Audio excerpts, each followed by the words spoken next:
14 মাস পরে 2014 সালের জানুয়ারি এক অলৌকিক দিন।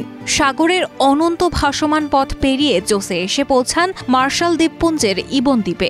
অবসন্ন অর্ধমৃত শরীর থেকে ঝরে গেছে অর্ধেকের বেশি ওজন। দ্বীপবাসী প্রথমে বিশ্বাস করতেই পারেনি এই মানুষ সত্যিই 14 মাস সমুদ্রে ভেসেছিল।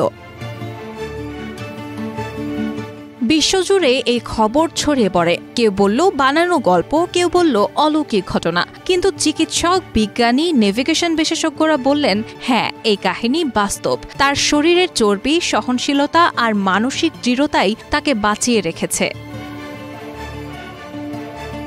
আলভারেঙ্গা তার এই অবিশ্বাস্য অভিজ্ঞতা নিয়ে লেখেন বই 438 Days, An Extraordinary Tour Story of Survival at Sea।